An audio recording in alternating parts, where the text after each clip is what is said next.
जी मुझसे पूर्व बोल करके गए समस्त वक्तागण, आज के इस कार्यक्रम के मुख्य अतिथि हमारे अग्रज प्रिंसिपल डॉक्टर रमेश जीवन जी, अग्रज भ्राता डॉक्टर रमेश बावा जी, इस समाज के धर्माचार्य सम्माननीय जयवीर जी वैदिक, मुझसे पूर्व आर्य समाज सेक्टर 20 के संरक्षक ओम प्रकाश बुबलानी जी, श्रीमान अविनाश मेहता जी। सीधे सीधे चर्चा पर आता हूँ और चर्चा से पहले दो पंक्तियाँ मैं अवश्य कहना चाहता हूँ कि अभी तक जो भी मैं सुन रहा था, मुझे सुन करके कुछ ऐसा प्रतीत हो रहा था कि स्थितियाँ निश्चित रूप से भयावह हैं। एक गहन अंधकार, एक तमस सरीखा दिखाई दे रहा है, लेकिन आर्य समाज, इस समाज का, इस राष्ट्र का, इस विश्व का एक आध्यात्मिक चिकित्सक है और आर्य समाज के स्थापना दिवस के अवसर पर ये ठीक है कि हमें समस्याओं का पूरा बोध होना चाहिए। मैं थोड़ी देर माता जी ध्यान सिर्फ अपनी तरफ चाहूँगा, कृपया बीच में। हमें समस्याओं का पूर्ण बोध होना चाहिए, लेकिन चूंकि मैंने पूर्व में कहा और जब मेहता जी ने आर्य समाज की स्थापना का पूरा विस्तृत ब्यौरा और विदेशों में कार्य, उस समय के इतिहास का विवरण दिया, तो निकल करके आता है कि हमारे समाज की, राष्ट्र की, विश्व की समस्त समस्याओं का यदि समाधान किसी एक स्थान पर निहित है तो वह केवल और केवल आर्य समाज के पास ही निहित है। आप कहेंगे कि आर्य समाज की तो स्थापना को अभी 150 वर्ष भी नहीं हुए, 148 वर्ष हुए हैं, तो समस्त समस्याओं का समाधान आर्य समाज के पास निहित है। तो आचार्य डॉक्टर जयवीर वैदिक जी ने जिन कुछ समस्याओं को आपके सामने इंगित किया, तो उन समस्याओं का समाधान कहाँ है?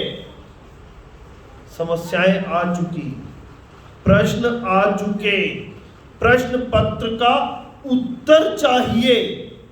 आइए अब उत्तर प्रारंभ करते हैं। इतिहास से सीख लेते हुए हमें वर्तमान में पुरुषार्थ करते हुए अपने भविष्य का निर्माण करना पड़ेगा। इतिहास से सीख और सबक क्यों? इतिहास से सीख और सबक इसलिए कि काठ की हांडी बार बार आंच पर ना चढ़े और जो गलतियां, जो भूलें हम पूर्व में करते रहे, उन्हें दोबारा ना करें, ना दोहराएं। और सबसे अधिक मुख्य भूल जिसका प्रारंभ में इंगित आचार्य वैदिक जी ने किया, उसका समाधान दे देता हूं। ये जो फूट का रोग है ना, ये राज रोग है, ये क्षय रोग है, और मेरे समाज में ये रोग आज का नहीं, बहुत पुराना है, लेकिन इसका समाधान भी हमारे ही पास है। कैसे? जहां इतने प्रबुद्ध लोग बैठते हैं, समाधान दूंगा से, बच्चों ध्यान से आप, जहां इतने प्रबुद्ध लोग बैठते हैं, किसी एक विषय पर चिंतन करना प्रारंभ करते हैं, तो वैचारिक मतभेद स्वाभाविक हो जाते हैं। किसी एक प्रश्न का उत्तर पूरी कक्षा जो एक साथ पढ़ी, वो भी उसका उत्तर लिखने में अलग अलग भाषा, भाव और वाक्यों का प्रयोग करता है। तो हम भी उस पर अपने अपने अलग अलग मत रखते हुए मतभेद हो सकते हैं, लेकिन समाधान देता हूं कि मतभेद कितने भी रखना, मनभेद मत बनने देना। जिस दिन आपके मतभेद मनभेद बन जाएंगे, उस दिन आपको कोई इकट्ठा और एकत्रित नहीं कर पाएगा।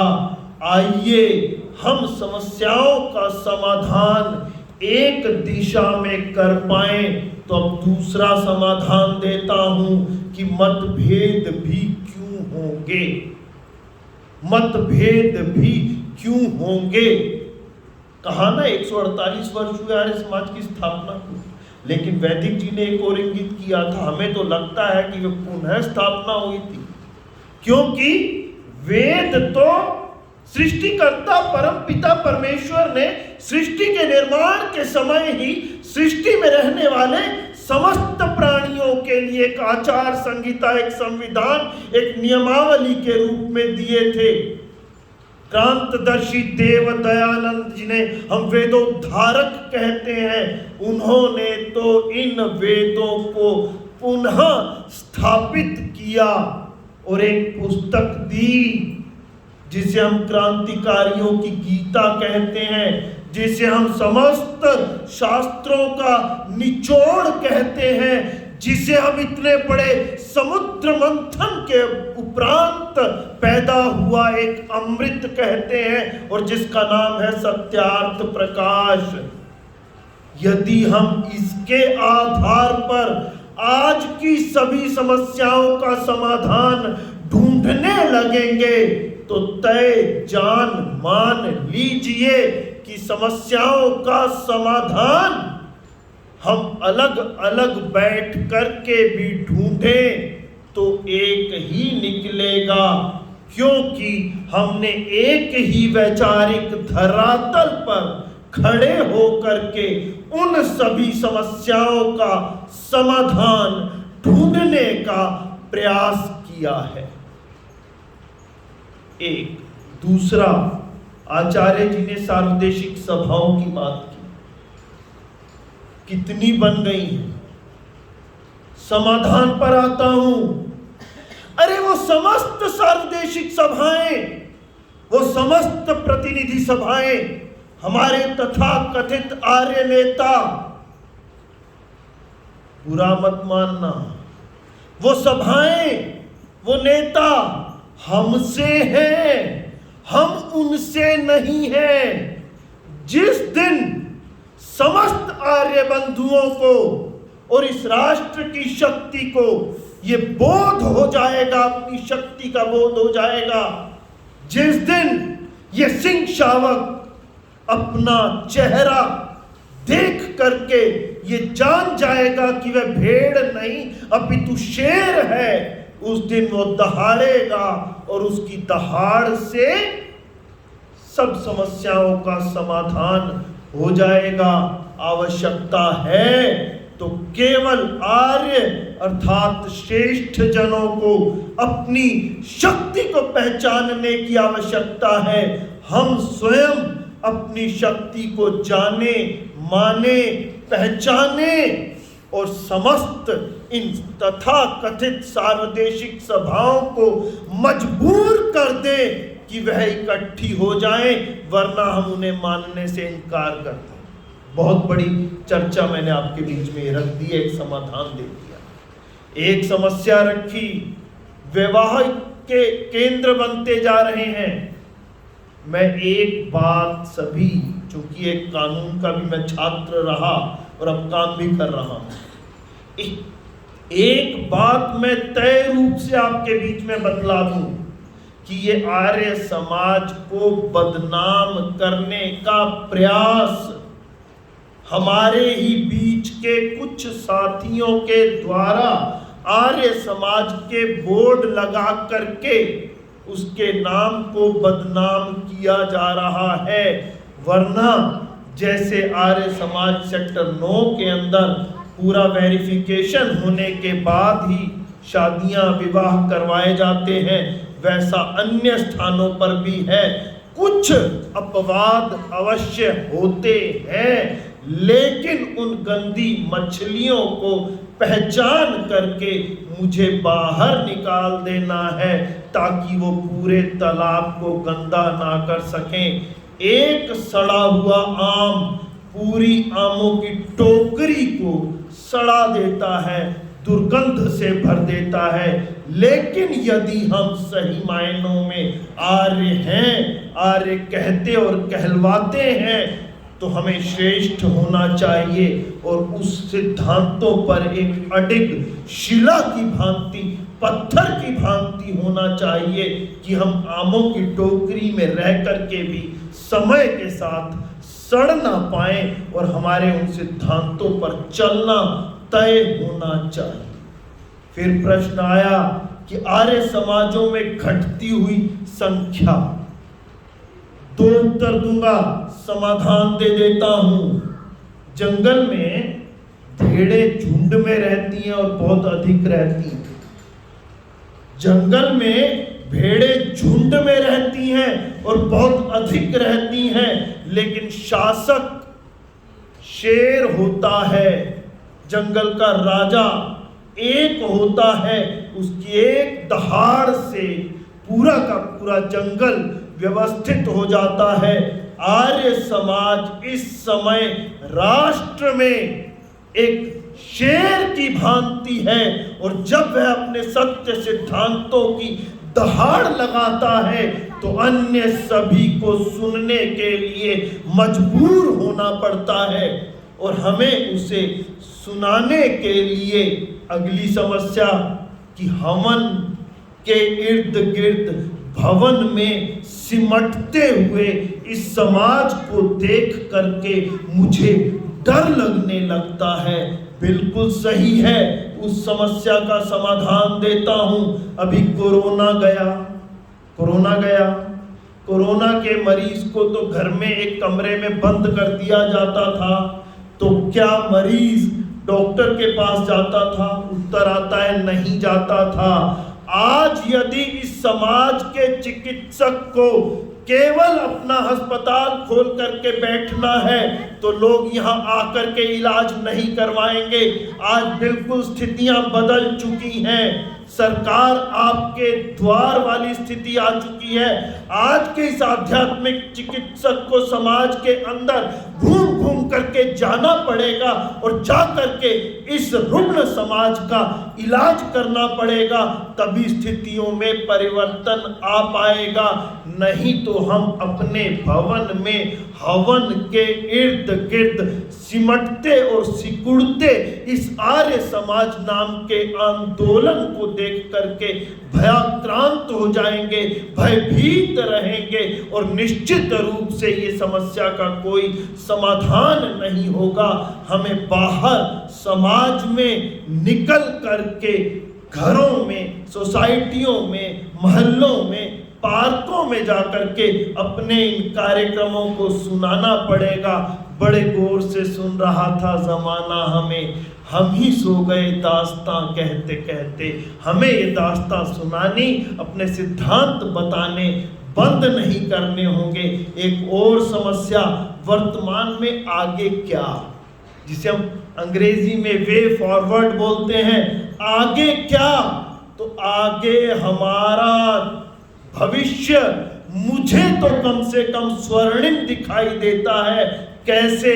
आज यदि मेरे राष्ट्र में जो इस समय सत्ता में हैं, यदि इस काल में भी हम स्वयं अपना प्रचार प्रसार और समाज में हिंदुओं को श्रेष्ठ गुणों से विभूषित करते हुए आर्य नहीं बना पाए, तो ये कमी किसी अन्य की नहीं, हमारी स्वयं की रहेगी। एक बात और कह दूं, इस कमी को दूर करने के लिए हम खंडन और मंडन 2 बातों की बात करते हैं। खंडन और मंडन दोनों को हम जब साथ लेते हैं, एक उंगली उठाते हैं दूसरे की तरफ, तो भूल जाते हैं मेरे खुद के हाथ के नीचे से मेरे हाथ की अपनी 3 उंगलियां मेरी ओर इशारा कर रही हैं और पूछ रही हैं कि संक्रमण के इस काल में जब आप दूसरों पर आक्षेप लगा रहे हो तो क्या आपने स्वयं अपने दायित्व का निर्वहन किया, अपने कर्तव्य का निर्वहन किया? यदि नहीं किया तो तय जान मान लीजिए कि हमने स्वयं अपने कर्तव्य का निर्वहन ना करते हुए अपने धर्म का पालन नहीं किया। हमें अपने कर्तव्य का निर्वहन करना होगा और आर्य समाज स्थापना दिवस पर एक संकल्प लेना होगा। क्या संकल्प लेना होगा? आर्य समाज की स्थापना किसी भवन का निर्माण नहीं, आर्य समाज की स्थापना किसी भवन का निर्माण नहीं है। आर्य अर्थात श्रेष्ठ और समाज अर्थात समूह, श्रेष्ठ व्यक्तियों के समाज की संरचना करना आर्य समाज नामक आंदोलन का मुख्य उद्देश्य है, कर्तव्य है। हमें आपसी मतभेद भी भूलने होंगे, उन्हें मनभेद कदापि नहीं बनने देना होगा। ये 5 उंगलियां हैं ना हाथ की, अलग अलग दिखाई देती हैं, अलग अलग साइज है। ये खुली रहेंगी तो कोई भी आएगा एक उंगली को पकड़ेगा, मरोड़ेगा। सिर्फ एक उंगली उसके हाथ में आई है, उसे मरोड़ रहा है और मेरा पूरा शरीर दर्द से बिलबिला रहा है। मेरे समाज के सभी अंगों को मुझे एकता के सूत्र के बंधन में बांधते हुए मुट्ठी को बांध लेना होगा। बंद मुट्ठी लाख की, खुल गई तो खाक की। ये बंद मुट्ठी जब तक रहेगी, सिद्धांतों का सहारा इसे रहेगा, तो निश्चित रूप से तय जान मान लीजिए जितने भी प्रश्न आए, कुछ का मैं उत्तर दे पाया, कुछ का देना चाहता हूं, समय की सीमा है। लेकिन इन सभी समस्याओं के, प्रश्नों के तमस को सत्य के, सूर्य के उदय का आभास मात्र ही तोड़ करके खंड खंड विखंडित कर देगा। और आर्य समाज स्थापना दिवस से एक शिक्षा, अंतिम 2 वाक्य बोल करके वाणी को विराम देता हूं। क्या आर्य बनना, आर्य बनाना, आर्य समाज उस दिन खत्म नहीं होगा जिस दिन आर्य समाजों में उपस्थिति नगण्य हो जाएगी। तब भी आर्य समाज समाप्त नहीं होगा या मृत प्राय नहीं होगा। आर्य समाज उस दिन खत्म होगा। मुझे कहा कि सकारात्मक रहना, सकारात्मक कहना, मैंने प्रयास किया। एक चेतावनी दे रहा हूं, आर्य समाज उस दिन समाप्त नहीं होगा जिस दिन यहां कोई हाजिरी नहीं रहेगी। आर्य समाज उस दिन समाप्त होगा जिस दिन मेरे भीतर से आर्य समाज निकल जाएगा। आर्य मान्यताएं और आर्य सिद्धांत जब मेरे भीतर रहेंगे तो आर्य समाज जीवित रहेगा। हम जैसों को आर्य समाज से निकाल भी दिया जाए तो भी आर्य समाज मरने वाला नहीं है। हम मतभेद करके अलग अलग आर्य समाजों की स्थापना भी कर लें तो भी आर्य समाज का प्रचार प्रसार बढ़ेगा। लेकिन जिस दिन इन मतभेदों के कारण आर्य समाज आर्यों के भीतर से निकलना प्रारंभ हो जाएगा, उस दिन आर्य समाज मृत प्राय हो जाएगा।